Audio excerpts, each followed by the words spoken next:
I'm Louis Moroni, and this is Constraints the Podcast from Hi-Fi Handiwork, a 20-episode series. Each episode is a chat with a guest from a creative industry about a project obstacle they've experienced, viewed through the lens of project management's three constraints of scope, time, and budget. Further insights and commentary can be found in the show notes. We hope you enjoy the program.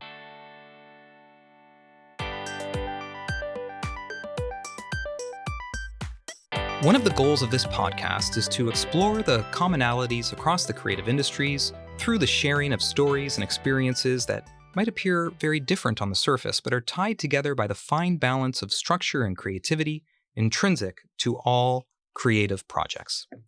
In this sense, Constraints is engaging in a form of placemaking, albeit in the virtual space, as it fosters a sense of community and belonging. Today's guest has been placemaking in the physical world for well over 20 years, moving between such creative industries as amusement parks, pyrotechnics, and audiovisual production, placemaking activities for which many people can bring to mind key life-shaping personal experiences. He now applies his project experience and talent to the City of Toronto, working on such placemaking projects as Nuit Blanche, Artworks TO, that's Toronto's Year of Public Art 2021-2022, and programming for various cultural events in the city. In the recent past, he has been directly involved in the oversight and strategy for arts and culture in Toronto, most recently as the manager of governance and partner relations for the upcoming FIFA World Cup in 2026, a placemaking event that is both global and local, physical and virtual, and even temporal, forever tied to and measured against cities that make a place for the World Cup in the past and sought after by cities worldwide that have yet been given the opportunity to make a place for it. So, Joe Sellors, I am thoroughly looking forward to some placemaking with you today. Welcome to Constraints. Hello, Louis. Thanks for having me. Okay, well, here we go. Right, we're going to jump right into it. You have a project experience from your past and an obstacle. Let's hear it. Well, years and years of running projects, working with artists, and there's no shortage of surprises that come throughout the project planning process. I think I would hone in on a project that was through Nuit Blanche, through the City of Toronto, and it's over 10 years ago now, so which is surprising to say. But it was working with an artist, Ai Weiwei, who was a Chinese activist. Many people know his art and his politics, for that matter. At the time, in 23, he was under house arrest, so he was unable to actually travel from China to Toronto. So he sent some installers who didn't speak English, and that challenge number one right there. Getting on the same page as to what you're trying to accomplish in a different language. So having translators on site and so forth. But he proposed a project to be positioned and sited at Nathan Phillips Square in front of the iconic towers of City Hall. That included the assembly of 3,200 bicycles. I remember it. Remember? Yeah. It was fantastic. I remember it too. Yes. And yeah, 3,200 bicycles that were stacked together. And thing number two is, like, this is a project that had been done before in other countries, but never outdoors. So you're up against the elements. Here in Toronto, we have a fair amount of elements, and we have snow, we have, wind, especially, whistling wind coming up Bay Street, hitting City Hall. And also very safe and strict engineering requirements for any structure that's going to be. How tall was that? It was over 30 feet tall. Yeah, so it's quite tall. Yeah, it was quite a large footprint. So we're up against a whole bunch of things that, this installation or this particular artist didn't really, have a whole lot of experience dealing with. Mm-hmm. And that happens a lot when you're dealing in public realm. You can install a lot of things in an exhibition, in an exhibition space that's a black box or whatever. It's a controlled environment. But once you put it outside, it's a whole different ballgame when it comes to engineering, weather, and the people factor too. Right. The people that come and experience it, that want to climb it and fall off it and all of these things. So this had been installed in the past. It had been in buildings. It probably had safety. It was safetied to ceilings in the past in other venues. And it would always have security around it. And of course, the building would be locked at night when the museums were closed. So here we have this structure outdoors, open to the public. How long was it up for? Just the one night? Actually, because it was such a large investment, both money and time, we agreed that it would stay up for a month. Okay, so that's another factor. So this scope has exact same structure, but scope parameters have completely changed. Outdoors and up for a month. Yeah. Though it was probably up for quite a long time in other installations. And for the record, this was the largest installation he had ever done. Some of the others, Forever bicycles, were about 1,800 bicycles, 2,000. So this was the largest. And yes, it had been done before in other cities, but this was a whole new fabrication. So he worked with the Forever Bicycle factory to fabricate 3,200 brand new stainless steel bicycles that were shipped in crates to Toronto. So just the importing of those bicycles alone on, I think it was 10 tractor trailers that, and Nathaniel Square is a tight space, right? Getting on and off the square. So the coordination of getting these tractors backed up, offloading them, and then that tractor goes away, bring on another one. So, and then where do you put these big crates? You only have so much space on the square and you have a big chunk for your installation. Where do you put the preparation? So you got language barriers, you got space, you have weather, you have engineering. And we had to, in order to combat the outdoor nature of the installation to make sure this thing didn't fall down and hurt anybody, we had to engineer and fabricate an internal structure within the bicycles that would try to fade away, when you're looking at the sculpture. And that's one of the challenges with working with artists, right? You want to make sure that you're listening to their intention and their idea, and you want to keep the integrity of what the art is there to do. But at the same time, it's your job to make it safe and make it presentable. So all the while trying not to compromise the art and the way it looks, making it safe, and having that dialogue with the artist. So it's a constant, Can you just flesh out the team a little bit? Were you directly you were the direct contact with Weiwei? That's right. Yeah. Yeah. And it was your responsibility to, after it was translated, to translate his vision back to the people that would design the superstructure and and then I guess the bicycles were attached directly to the superstructure. Is that the right term, superstructure? Why am I saying superstructure? Sure, right, it sounds really fancy, and it's a superstructure. Yeah, it was a superstructure. Yeah, that's right. Yeah. It's not like the Golden Gate Bridge, which is a superstructure. Right. This was just a superstructure. Right. So all good questions. The Ai Weiwei's role was to design it, produce the bicycles, get them to Toronto.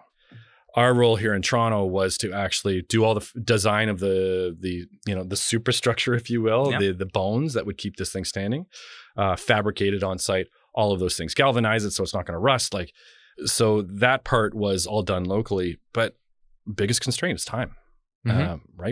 I think we got the first design from Ai Weiwei in June, and Nuit Blanche that particular year, I think it was maybe September 29th. So that's, I think anybody who's listening to this would say, wow, that's kind of ridiculous. Why would you ever even consider that? And, I think there was times when we considered actually just doing it for the following year. Let's take a year and a half or whatever it is to plan it and do it right. But just given circumstances, we ended up doing it. So the bicycles, once we installed the structure, which was made up of, high gauge steel, upright structures with guy wires, we had concrete ballast underneath the square, because the square is made up of all these tiles that sit on pylons, and there's like 2 or 3 feet underneath those.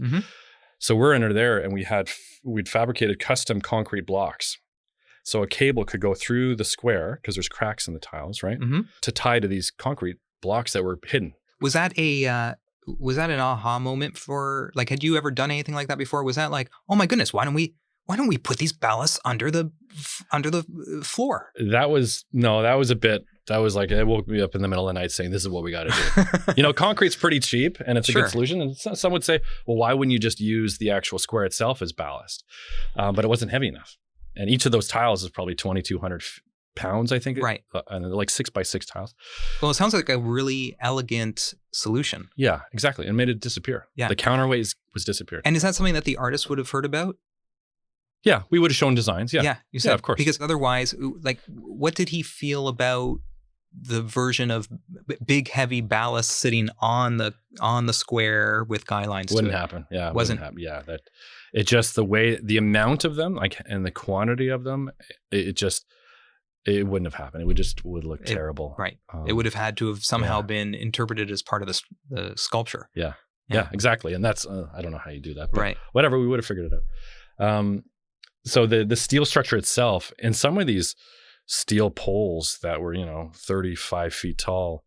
Some of them were like a foot, maybe 12 inches in diameter, like really big, beefy steel that sat there. And working the bicycles around the steel, sometimes there was some conflict where it just didn't fit. And we'd have to make adjustments. Adjustments meaning, in some cases, we had to cut. We had to cut, a crank off or a rim off one of the wheels to set it in a little bit closer so it all fits together. And I remember getting into, this is probably 3 a.m. too. We're installing, and we had continued. The install took the better part almost a month, 3 weeks, and we were working almost 24/7. Right, we had multiple crews working day shifts, night shifts, and middle of the night we had to make this choice, and the on-site, crew, the Chinese crew, was livid with us. They were just like, "What are you doing? You're basically cutting off a foot here. Like, you cannot do this just because it doesn't fit." And I remember going to my email. I walked up to my office at City Hall and I wrote Ai Weiwei in the middle of the night. And I said, like, "This is what's going on. I want you to hear from me. Your site crew is really unhappy." And I remember he wrote back within an hour. And he said, "You're on site. I trust you. You do what you got to do." Because, and I think that comes from a level of trust that had been built from the months prior. I was going to say, right? if this was early on, would he have said, I trust you? Yeah, right. He probably not. No. And that's sort of referencing what I was talking about earlier about like really working with the artist to make sure that the integrity and their intention is accomplished. They work with you, you work with them. So, I mean, how good was that to get that message back when there's so much tension on site that you're trying to resolve it? And what's interesting, and I don't know where this episode is going to fall in the chronology of my post, but at some point people will be able to hear my interview with Adrienne Amato, who's a documentarian, and her documentary had delays. And we talked a bit about how the documentary would have been a different documentary if she hadn't had those stalls. Right. Now, you had an installation that took a month. If you had to just get this thing up, you wouldn't have had the time to build that trust with Ai Weiwei and be able to have that freedom or, that trust to make not hard decisions, but decisions on how that sculpture should go up. Yeah. And more specifically, like if we had done an installation that was indoors, right? It would have just been much easier. We wouldn't have to go through all the things that we went through that just, he was really patient with. And I got to admit, the people that I worked with too, they were really patient. Everybody really wanted this project to happen. But bottom line, and this is just a project management 101, like all hard work pays off. You just got to keep pushing, keep working the problems. And I don't know if you've ever seen the movie The Martian. Have you seen the movie The Martian with Matt Damon? And I want to say Jack Nicholson? No. What am I thinking of? I'm thinking of all those little aliens. No, I haven't seen them. I haven't seen The Martian. Oh, wait. The Martian. He's on Mars. He's on Mars. He's left behind on Mars. I have seen that. I'm sorry, Matt Damon. So quickly, and I always use this. Ever since I saw this movie, it just clicked for me. And I think about it every day when I'm solving problems on the job or personally. And that is the commander of the space shuttle, whatever, is going home. Didn't know that Mark Watney on Mars had survived.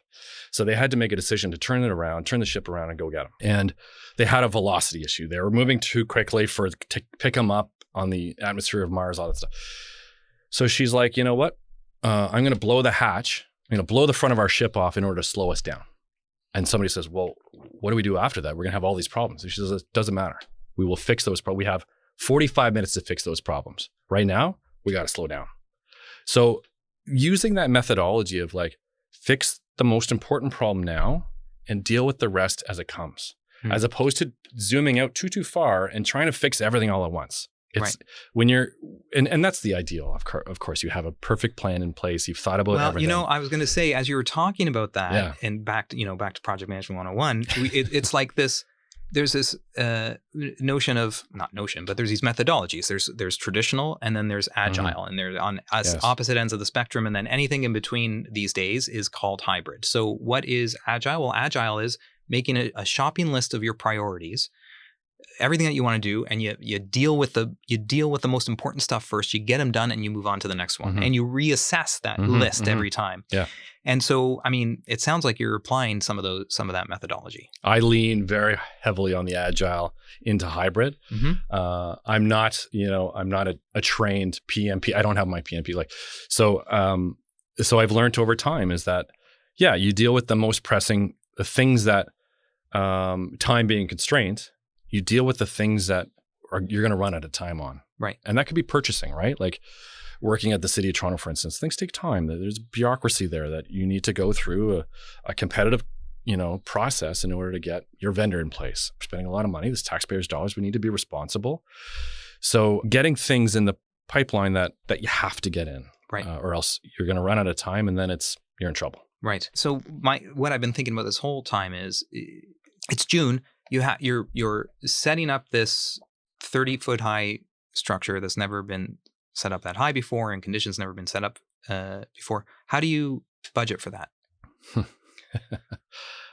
Good question. And that, I had really good colleagues. I had a really, great management and great directors at the time who really understood that we're doing something nobody's ever done before. And we find ourselves looking at each other when we're producing Nuit Blanche too. And there's a great team there. I did probably 15 Nuit Blanches in my time at the city. And you're always looking at each other going, we've never done this before. Nobody's ever done this before. It's come out of this artist brain, and now we have to realize it in public realm. So it's a good reminder when we're having these conversations with the authorities or whomever, when people are getting frustrated with the process and saying, this is crazy. You really want to do this? Why are you doing this?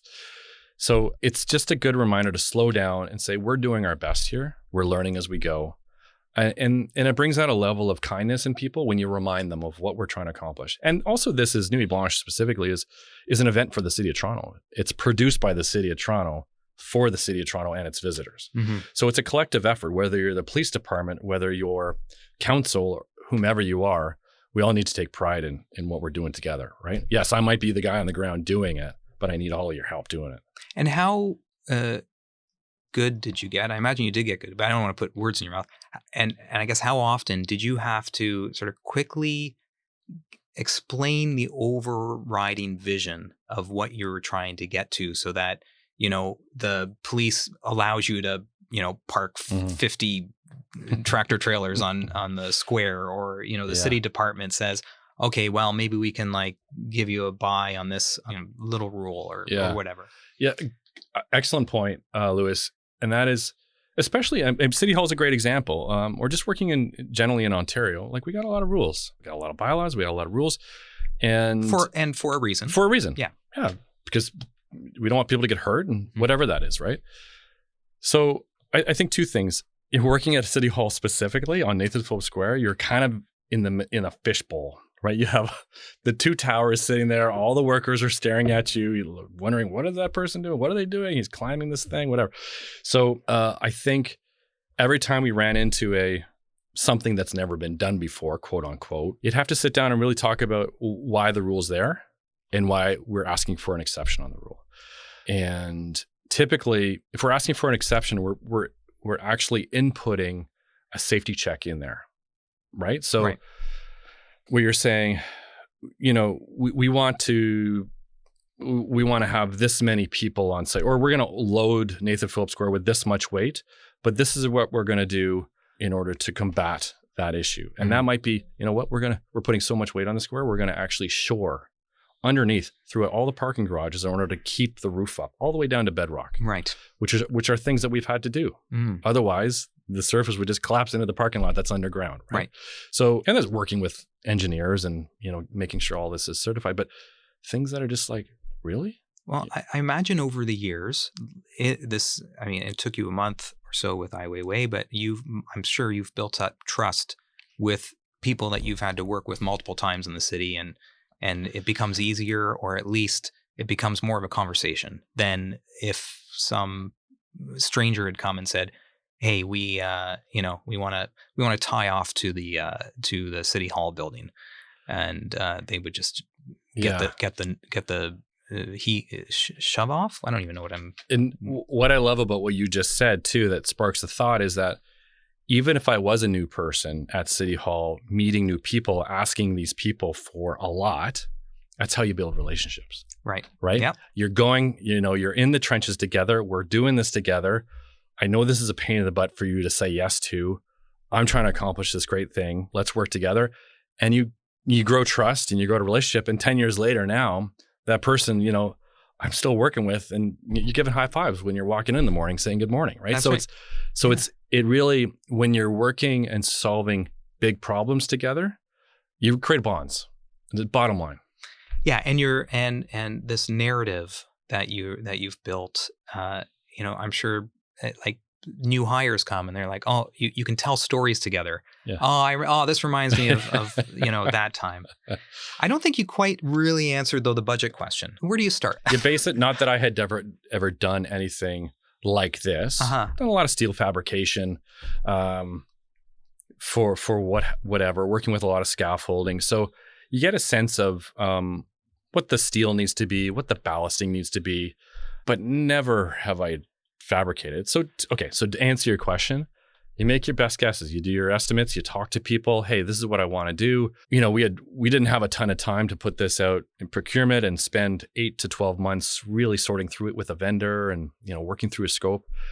So you find the unique companies that do this type of work, because not a lot of people do it. Mm-hmm. And on your timeline, they could do the work, but I'll do it in 6 months for you. Right. I'm busy. I'm good at what I do, and I'll do it in 6 months for you. So it's in basic project management, if you want things quicker, it's going to cost more. So things did escalate costs, but the value to the city, like we looked at it, right? And the economic impact that Nuit Blanche brings, at the time was, I don't know, $40 or $50 million every year. Right. And you look at what you're accomplishing, and it's up for a month. People are actually traveling to Toronto, staying in hotels. So the value in spending an extra however many dollars, it's valid. It's justifiable, especially coming from a taxpayer. I live in Toronto. I pay taxes. I know that I'm spending, as a City of Toronto employee, I'm spending taxpayers' dollars, and it needs to be justified.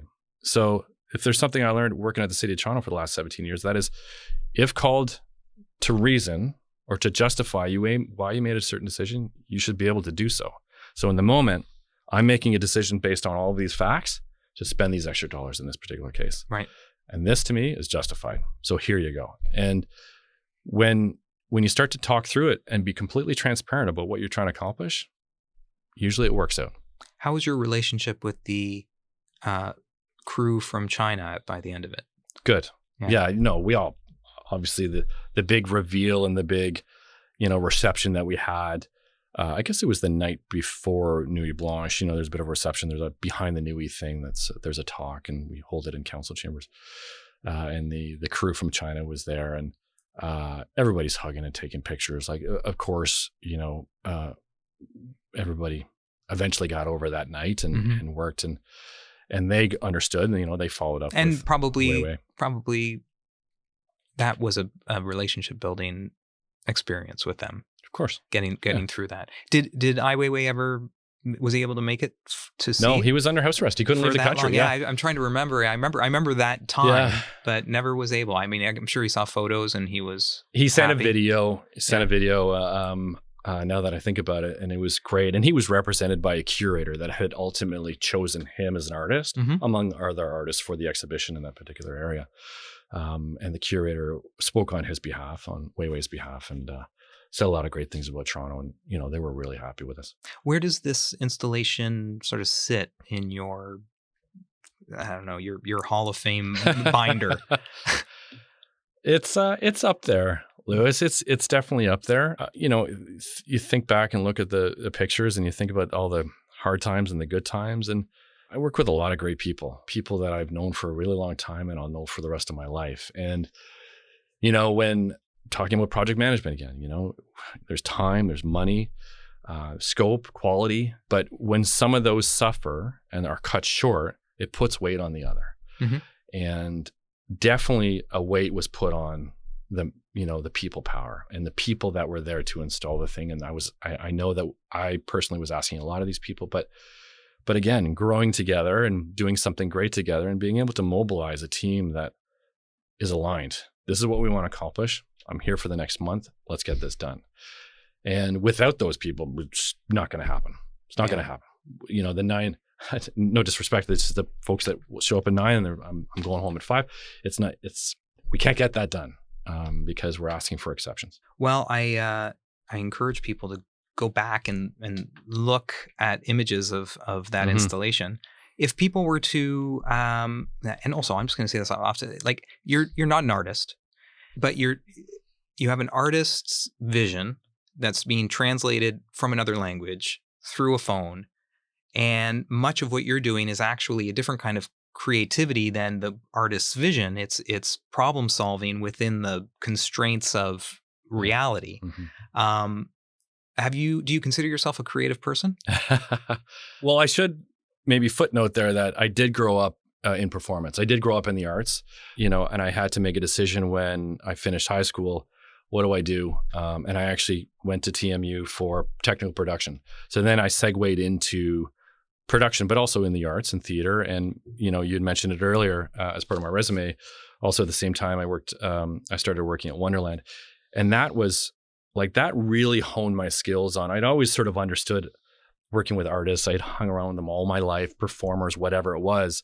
Visual artists, not so much. And that's a thing in itself. But working at Wonderland, it taught me how to work with creative people in a public realm in a very, you'd have 60,000 people in a park and you're trying to put a tightrope up between the mountain and something else for a motorcycle to go up. So there's constantly these challenges and you're working with creative people. So that teed me up really, really well to work at the City of Toronto, working on Nuit Blanche and working with artists. So I do have a creative bone, and it's passed on to my children, and daughter's a performer, and I sit often, playing music with her in the evenings. And I find myself just understanding artists sometimes.